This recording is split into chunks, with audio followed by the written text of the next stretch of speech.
أعوذ بالله من الشيطان الرجيم بسم الله الرحمن الرحیم۔ ایک مرتبہ کسی بزرگ سے پوچھا گیا کہ اگر آپ کی زندگی میں اخلاص عمل کے حوالے سے کوئی ایسا اہم واقعہ رونما ہوا ہو تو ہمیں ضرور بتلائیں۔ انہوں نے فرمایا یقیناً ہوا ہے، اور پھر اس کی تفصیل بیان کرنی شروع کی۔ ایک مرتبہ ایسا ہوا کہ مکہ معظمہ کے اندر میرا بٹوا غائب ہو گیا۔ پھر جب مجھے واپس ملا تو اس میں ایک پیسہ بھی نہ تھا۔ بصرہ سے مجھے کچھ پیسوں کے آنے کی توقع تھی، مگر کسی وجہ سے وہ بھی نہ آ سکے۔ میرے سر کے بال اور داڑھی کچھ زیادہ ہی بڑھ گئے تھے، تو حجامت کی غرض سے میں نے ایک حجام کی دکان پر پہنچ کر کہا، میرے پاس اس وقت بالکل پیسے نہیں ہیں، کیا آپ اللہ واسطے میرے بال درست کر سکتے ہیں؟ حجام اس وقت ایک آدمی کے بال تراش رہا تھا۔ اپنے بغل میں پڑی ہوئی ایک کرسی کی طرف اشارہ کرتے ہوئے مجھ سے کہتا ہے، اس پر بیٹھ جائیے۔ اور پھر اس نے اس شخص کو چھوڑ کر میری حجامت بنانی شروع کر دی۔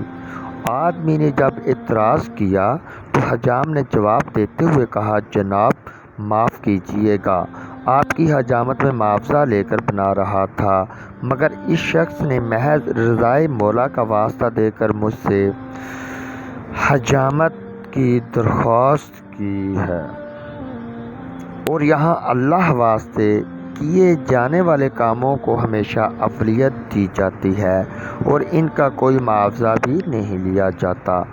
بندوں کو کیا خبر کہ رضا الہی کے سر انجام دیے گئے کاموں کی کیا قیمت ہے، اور پھر ایک بندہ اس کی قیمت دے بھی کیا سکتا ہے۔ جب نائی حجامت سے فارغ ہوا تو اس نے سونے کی کچھ اشرفیاں میری جیب میں ڈالیں اور معذرت خواہانہ انداز میں کہنے لگا، آپ اپنی اہم ضرورتیں ان سے پوری کر سکتے ہیں، مجھے افسوس ہے کہ میرے پاس اس کے علاوہ کچھ ہے ہی نہیں جس سے آپ کی خدمت کر سکوں، لہٰذا اس سلسلہ میں مجھے معذور رکھیں۔ اس کے اس مخلصانہ عمل نے مجھے پریشان بھی کیا اور پشیمان بھی۔ میں وہاں سے لوٹ آیا۔ ابھی کچھ چند ہی روز گزرے ہوں گے کہ بصرہ سے مجھے جن پیسوں کا انتظار تھا وہ آ گئے۔ اب کیا تھا، سونے کی ایک تھیلی لے کر سیدھا میں اس حجام کے پاس پہنچا، مگر ہزار اصرار کے باوجود اس نے ایک پیسہ لینے سے انکار کر دیا اور کہنے لگا، میں اسے ہاتھ بھی نہ لگاؤں گا۔